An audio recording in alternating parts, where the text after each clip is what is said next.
এসছে। হ্যাঁ বন্ধু বাড়ি যাচ্ছে, এরপরে তোমাদের পালি, এর পরের বছর তোমাদের পারি। না না ভালো, চলো দুর্গা দুর্গা রাত্রি সঙ্গে এ করে রে, কোলাকুলি করে রে একটু, ভাই চলে যাবে। হ্যালো বন্ধুগণ, সকলে কেমন আছেন? আশা করছি খুব ভালো আছেন। আজকে খুব ভোর থেকে ব্লগটা শুরু করলাম। আজকে ভোর এখন 4:30 মতন বাজছে। আমরা গোটা বাড়ি এখন সব উঠে পড়েছি। আমি তো প্রতিদিনই উঠি, হাঁটতে যাই বলে। তো আজকে যাই হোক, আমরা সবাই উঠে একটু চা নিয়ে বসলাম, চা বিস্কুট খেয়ে নিয়ে এখন তাড়াতাড়ি করে এখন একটু জলখাবারটা বানাবো। ভাতও বানাতাম, বলেছিলাম যে দুপুরবেলার জন্য খাবারটাও বানিয়ে দেবো, কিন্তু দিদি আবার বললো, উল্টি যে দিদি থাকে জায়ের, দিদি বললো যে না তুমি ভাতটা বানিয়ে না, তুমি জলখাবারটা বানাও, তুমি লুচি তরকারিটা বানিয়ে দাও। কারণ 6:30 নাগাদ ওরা বেরিয়ে যাবে, যা দেওয়ার ছেলেকে নিয়ে ব্যাঙ্গালোর যাবে। ছেলেকে ভর্তি করেছে সেখানে পড়ার জন্য, তো সেখানে পৌঁছাতে যাবে ওরা। ওখানে পিজিটি সব ঠিক করাই আছে। তো আমি দিদি আমাকে বারণই করলো যে তুমি দুপুরের খাবারটা বানিও না, তুমি সকালে জলখাবারটা বানিয়ে দিও।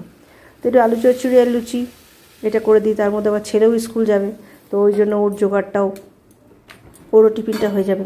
তো মা পুজো করতে যাওয়ার আগে বললো না পুজোটা আজকে পরে করবো, তো আমি লুচিগুলো ভেজে দিই, একা একা তোর অসুবিধা হবে। তো ফুলকো ফুলকো লুচি গরম গরম হয়ে গেছে, কিন্তু আজকে মুখে দেওয়া যাবে না, কারণ কি আজকে পূর্ণিমার পুজো আছে বাড়িতে। তো এইসবগুলো করে স্কুল করে আজকে পূর্ণিমা পুজোটুকু দেরিতেই বলেছি করবো। তো ছেলের টিফিনটা আগে গুছিয়ে দিই, তারপরে ওদেরকে টিফিনটা ভালো করে গুছিয়ে দেবো। কারণ ও আবার ছেলে তো এক্ষুনি 6টার মধ্যে বেরিয়ে যাবে, তারপরে ওরা আবার 6:30 নাগাদ বেরোবে। তো ছেলের টিফিনটা গুছিয়ে দিয়ে ওদেরটা গোছাবো। তো এই হচ্ছে এখন এইসব ছেলেপিলেরা পড়তে যাচ্ছে বাইরে, এবছর ও যাচ্ছে, এর পরের বছর হয়তো আমার ছেলে বেরিয়ে যাবে। এতে আমার বড় ছেলে যখন বাইরে গেছিলো তখন কি এই দুটো ছেলে ছিল সঙ্গে, বাড়িতে ছিল বলে বুঝতে পারিনি বাড়িটা ফাঁকা হয়ে যাবে। এবার বুঝতে পারছি বাড়িটা আস্তে আস্তে ফাঁকা হয়ে যাবে, আর খারাপই লাগে, কিন্তু কি করব, ছেলেপিলেদের তো পাঠাতেই হবে। এখন তো পড়াশোনার জন্য তো বাইরে পাঠাতে হয়েছে, ব্যাঙ্গালোরই হোক কি কলকাতায় হোক কি যেখানেই হোক। তো ছোটো ছেলের টিফিনটা গুছিয়ে দিলাম, দিয়ে এখন ওদের একটু টিফিনটা ভালো করে গুছিয়ে দিচ্ছি। বলে যাচ্ছে যা বেশি দিও না বললে হবে। ছোটো ছেলে পিলে খাবার দাবার ট্রেনে খিদে পাবে, এখন যাবে, সকাল থেকে তো কিছু খাবে না ছেলেটা। যেটা বলতে যাচ্ছেন, ছেলে পিলে এই বাইরে চলে গেল, ব্যাস এই এখন সারা জীবনের জন্যই বাইরে থাকবে, ওই মাঝে মাঝে আসবে যাবে। একদিক দিয়ে ভালো, ছেলে পিলে একটু বাইরে থাকলে না মানে টানটা মনে হয় আমার জন্য বাড়ে, জানি না আবার সেটা অবশ্য আমার ভুল না ঠিক। তো বৌদি এসেছে, রূপসা এসেছে দেখা করতে রাতুলের সঙ্গে। না না ভালো, চলো দুর্গা দুর্গা রাত্রির সঙ্গে এ করে রে, কোলাকুলি করে রে একটু, ভাই চলে যাবে। এ কি হচ্ছে অসভ্যতামি, যাই টাটা টাটা। ছোটো থেকে 3 জন একসঙ্গে গায়ে মানুষ হয়েছে, হ্যাঁ, রূপসা, নীল আর রাতুল। যাই হোক একজন চলে যাচ্ছে, ওরাও পরের বছর হয়তো চলে যাবে। গাড়িতে সব মালপত্র সব ওঠানো হচ্ছে।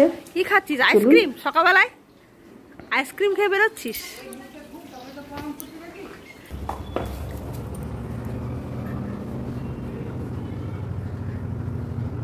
বেশি টুপি পরে থাকিস না সবসময়, পুষ্পটা দাও কে।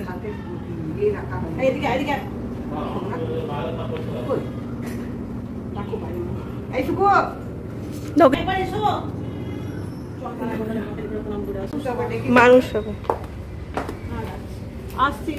এসো দুর্গা চলো বসে পড়।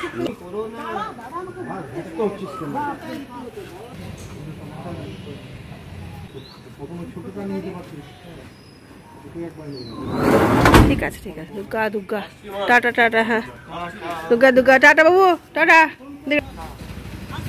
এসো টাটা।